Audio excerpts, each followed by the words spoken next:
السلام علیکم ورحمۃ اللہ وبرکاتہ نحمدہ ونصلی ونسلم علی رسولہ الکریم اما بعد فاعوذ باللہ السمیع العلیم من الشیطان الرجیم بسم اللہ الرحمن الرحیم۔ سامعین محترم، آج ہم صحیح البخاری کی دوسری حدیث کے متعلق گفتگو کریں گے۔ صحیح بخاری کے اندر امام بخاری دوسری حدیث اس حوالے سے لے کے آئے کہ نبی صلی اللہ علیہ وآلہ وسلم کے اوپر وحی کیسے آیا کرتی تھی۔ حضرت عائشہ ام المؤمنین رضی اللہ تعالی عنہ وہ اس حدیث کی راویہ ہیں۔ وہ بیان فرماتی ہیں، حدیث کے الفاظ ہیں، ان الحارث بن ہشام سأل رسول اللہ صلی اللہ علیہ وسلم فقال یا رسول اللہ کیف یأتیک الوحی۔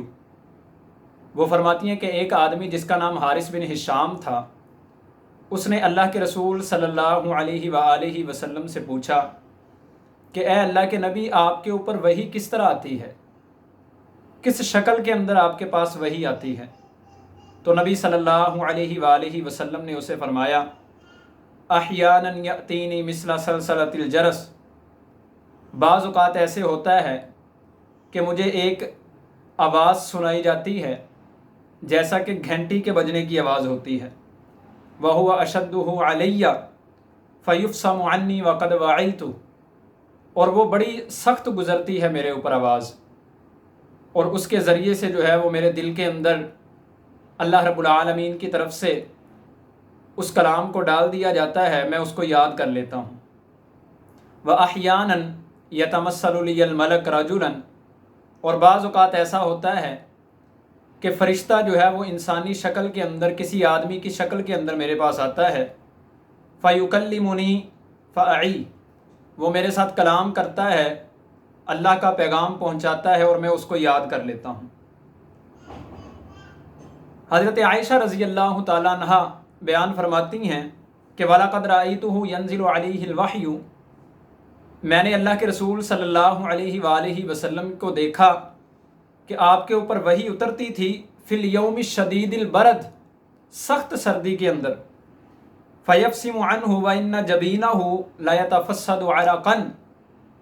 اللہ کے رسول صلی اللہ علیہ وآلہ وسلم کی حالت سخت سردی کے اندر جو ہے وہ ایسی ہوتی تھی کہ آپ کی پیشانی سے جو ہے وہ پسینہ نکل رہا ہوتا تھا، پسینہ بہہ رہا ہوتا تھا، آپ کی پیشانی پسینے سے شرابور ہو جاتی تھی۔ تو یہ وحی کی بڑی شاک قسم تھی، بڑی گراں گزرتی تھی نبی صلی اللہ علیہ وآلہ وسلم کے اوپر، بڑی سخت گزرتی تھی۔ یہ وحی کی جو ہے وہ 4 یا 5 اقسام جو ہے وہ محدثین نے بیان کی ہیں۔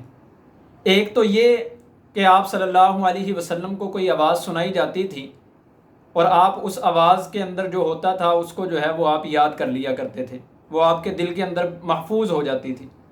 اور بعض اوقات فرشتہ جو ہے وہ انسانی شکل کے اندر سامنے آ کے اللہ کے رسول صلی اللہ علیہ وسلم سے کلام کرتا تھا، آپ اس کو یاد کر لیا کرتے تھے۔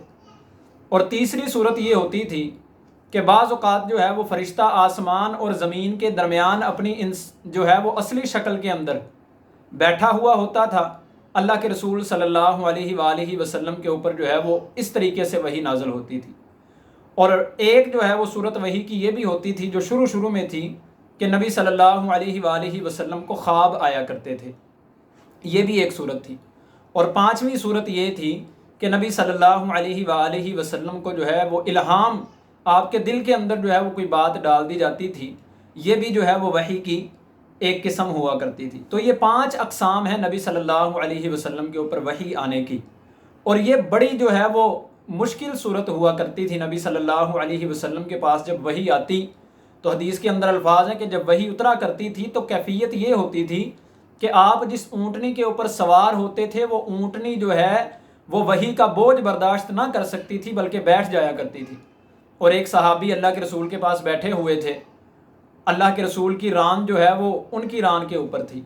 نبی صلی اللہ علیہ وسلم کے اوپر وحی نازل ہوئی، وہ فرماتے ہیں کہ میری ران ایسے تھی کہ جیسے کچلی جائے گی، یعنی اتنا سخت جو ہے وہ وحی کا جو ہے وہ بوجھ ہوا کرتا تھا کہ اس کو جو ہے وہ برداشت کرنا کسی کے بس میں نہیں ہوتا تھا۔ تو یہ ایک خاص جو ہے وہ مقام ہوتا ہے جو اللہ رب العالمین صرف انبیاء کرام علیہم السلام کو عطا فرمایا کرتے ہیں۔ تو اس طرح سے نبی صلی اللہ علیہ وسلم کے اوپر وحی کا آغاز ہوا، کیونکہ یہ حدیث جو ہے وہ یہ باب جو ہے وہ یہی ہے کہ اللہ کے رسول کے اوپر وحی کا آغاز کیسے ہوا، یہی باب باندھا ہے حضرت امام بخاری نے۔ تو انہوں نے ایسے جو ہے وہ اس کے متعلق جو ہے وہ حدیث کو ذکر کر دیا کہ یہ صورتیں تھیں 5 وحی کے نازل ہونے کی، اور جب وحی نازل ہوتی تھی تو اس کی کیفیت کیا ہوتی تھی، کس قدر جو ہے وہ اللہ کے رسول کے اوپر جو ہے وہ بوجھل وقت ہوا کرتا تھا۔ تو یہ اللہ کے رسول صلی اللہ علیہ وسلم کے اوپر اس طرح سے وحی کا آغاز ہوا۔ آگے چل کے جو ہے وہ پھر پہلی وحی کون سی آئی اللہ کے رسول کے اوپر، کس جگہ پہ آئی، کس طرح سے آئی، اس کا انشاءاللہ اگلی حدیث کے اندر ذکر کریں گے۔